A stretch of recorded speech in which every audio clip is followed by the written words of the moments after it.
Yes exactly ಗಮನಿಸ್ತಾ ಇದ್ದೀವಿ.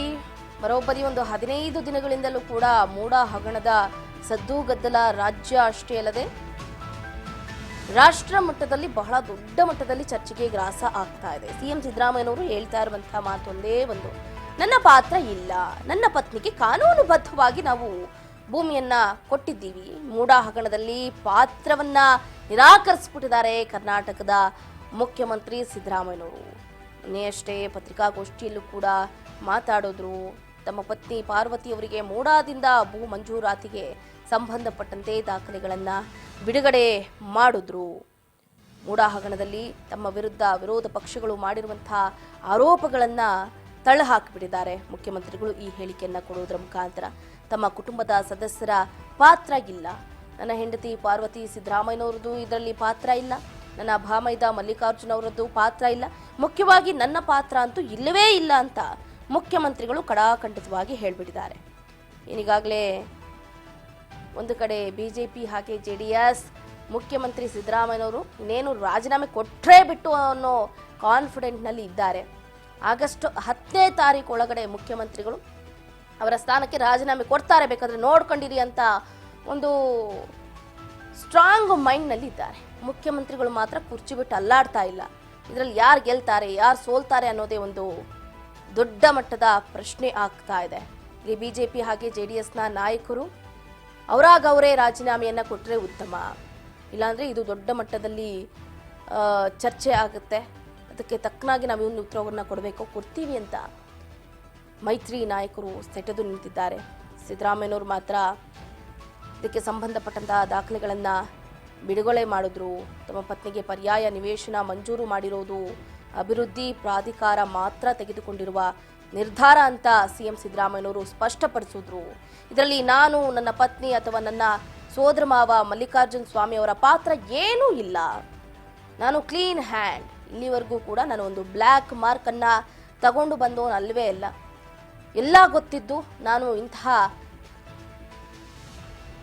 ಹಗರಣಕ್ಕೆ ಹೇಗೆ ಭಾಗಿ ಆಗ್ತೀನಿ ಅಂತ ನೀವು ಅಂದ್ಕೊಂಡ್ರಿ ಅಂತ ಮತ್ತೆ ಪ್ರಶ್ನೆಯನ್ನ ಸಿದ್ದರಾಮಯ್ಯನವರೇ ಮಾಡ್ತಾ ಇರುವಂಥದ್ದು. ಒಂದು ಕಡೆ ಬಹಳ ಅಂದರೆ ಬಹಳ ಕನ್ಫ್ಯೂಷನ್ ಅನ್ನ ಉಂಟು ಮಾಡ್ತಾ ಇದೆ. ಈಗ ರಾಜ್ಯದಲ್ಲಿ ಒಂದೇ ಸುದ್ದಿ, ರಾಜ್ಯಪಾಲರು ವರ್ಸಸ್ ರಾಜ್ಯದ ಮುಖ್ಯಮಂತ್ರಿಗಳು.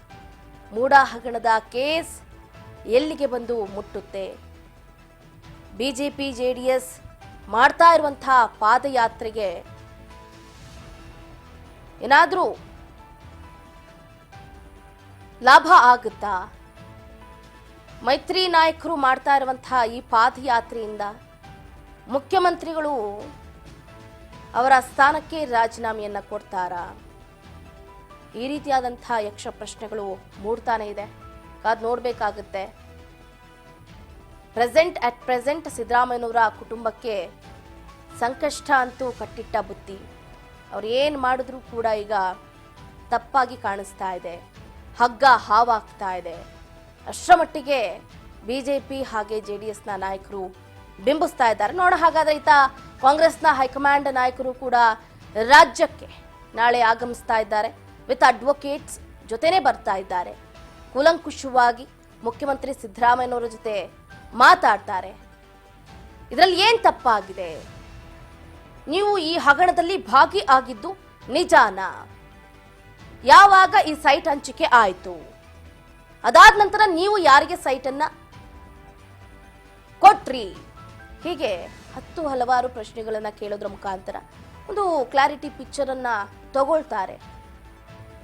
ಆ ಪಿಕ್ಚರ್ ನಂತರ ಮುಖ್ಯಮಂತ್ರಿಗಳ ರಾಜಕೀಯ ಭವಿಷ್ಯ ನಿರ್ಧಾರ ಆಗುತ್ತೆ. ಅಷ್ಟು ಸುಲಭವಾಗಿ ಮುಖ್ಯಮಂತ್ರಿಗಳು ಅವರ ಸ್ಥಾನಕ್ಕೆ ರಾಜೀನಾಮೆಯನ್ನ ಕೊಡೋದು ಆಲ್ಮೋಸ್ಟ್ ಆಲ್ ಡೌಟ್ ಇದೆ. ಅದನ್ನ ಹೇಗೆ ಭೇದಿಸ್ಕೊಂಡು ಆಚೆ ಬರ್ತಾರೆ, ಏನು ಎತ್ತ ಅನ್ನೋದನ್ನ ನೋಡ್ಲೇಬೇಕಾಗುತ್ತೆ.